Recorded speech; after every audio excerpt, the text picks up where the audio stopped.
Radmila Milintijevic, a Serbian-born US citizen, was Minister of Information under Slobodan Milosevic for 2 years until 1998. She then returned to America, where she's now raising funds for medical supplies for Serbia. Now on her way to Belgrade, she joins me tonight from Budapest. Milintijevic, why should he not be indicted now in the face of this? Well, because a man should be presumed innocent unless proven guilty. What Mr. Goldstone is talking about, these are tales, these are rumors, this is talk. There is no hard evidence there to prove anything at all. In fact, before the bombing started on March 24th, there were 2,000 deaths in Kosovo. In a civil war which is fought over secession, 2,000 deaths do not constitute genocide against the people, and 2,000 deaths did not only include Albanians, many Serbs were killed. So you do not have anything approaching these accusations, mass murder, mass killings. Since the bombing started, bombing changed the situation. It destabilized the situation enormously, and the violence went up sky high. Just the other day, even with this degree of violence, just the other day from NATO we get the information that since the NATO bombing started, there were about 3,200 deaths in Kosovo. That it does not constitute mass murder, it does not constitute genocide against the people. But what you are really not addressing is the fact that all of Yugoslavia is being bombed day and night. And all of Yugoslavia now is turned into a big refugee camp. Right now, the citizens of Belgrade, 2 million people in Belgrade, the majority of them are in caves, in basements, in bomb shelters, where they're dying of hunger, of disease. And this is killing innocent civilians. When the bomb hits a factory, several thousand people are left without jobs, several thousand people will not be able to feed their families, and they will be dying of hunger. Just the other day, the bomb destroyed the factory that produces fertilizers. And without the fertilizer, there will be no harvest.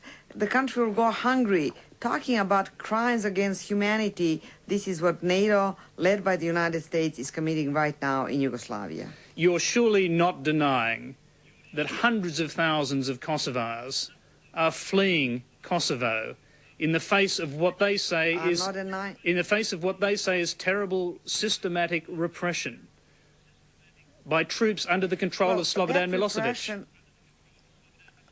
But that repression did not exist until the bomb started hitting. Before the bombing again, very few people had gone to Macedonia or Albania. Well, I don't think that's strictly true, is it? I think the very first day of bombing, I think there were 250,000 refugees already outside Kosovo before the bombing started. Not outside of Kosovo, absolutely not. Count how many there were.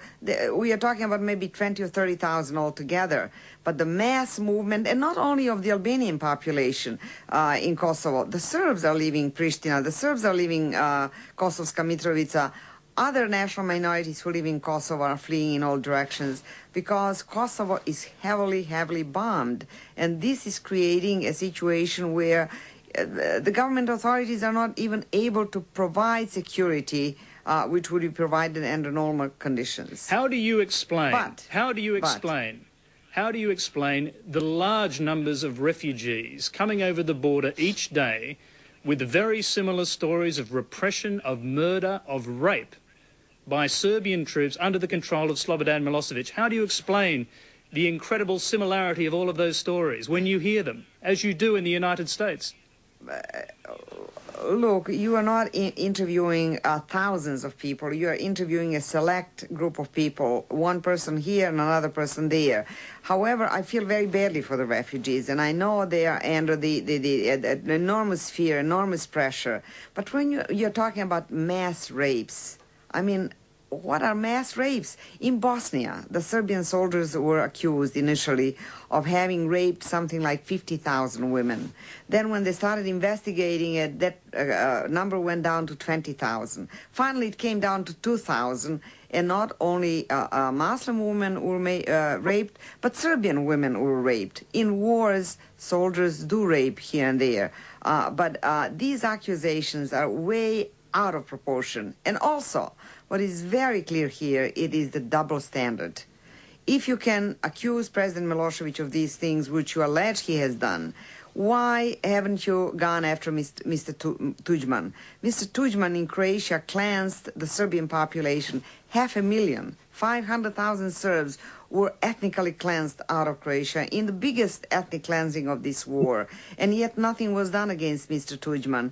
Mr. Tudjman killed thousands of Serbs. Nothing was done against Mr. Tudjman. Croatia was not bombed in order to help Serbian refugees and help them go back, and they're now in Serbia, still waiting to go back. But we're here tonight talking about this double standard. We're here tonight talking about President Milosevic, and I'd like to move on to Radmila Milentijevic. Signatories to Dayton were supposed to hand over indicted war criminals to The Hague. Why are Karadzic and Mladic still free? Well, there you have the state, an independent state of Bosnia and Herzegovina, and I think you should address that question to the president of that country. You're saying that Slobodan Milosevic has no influence over these men? They were so close to him for so many years. Over Bosnia and Herzegovina, Slobodan Milosevic does not control the police forces, the military there, any agencies that manage that state. It's a separate state. It's an independent state. One thing that really is shocking in these kinds of discussions is you do not address at all the fact that what is happening now in Kosovo, there is a civil war going on over the issue of secession. So the Yugoslav government and Serbia are dealing with a terrorist group and political leadership of the Albanian population in Kosovo who want to secede from Yugoslavia. And the state is handling this issue in very much the same way as any other state in the world today would handle the issue. In fact, as the United States handled its own issue of the civil war, which was fought over the question of secession. And what did we do? President Clinton, when the southern states withdrew from the Union, President Lincoln marched his armies into the South, reconquered the South, and forced it back into the Union. And that was a very, very bloody civil war. Should we have indicted President Lincoln? I mean, this is none of the these nature things, of civil Radmila wars. They're Milentijevic, much more destructive. None of these things would in any way justify war crimes, would they? And if a series of charges are made against Slobodan Milosevic, in which it's proven that hundreds of thousands of people on his orders were marched out of the country, that would be a war crime. Yes, if the majority of these people are marching out because he's ordering them to march out, many people are running out of Kosovo to save their lives.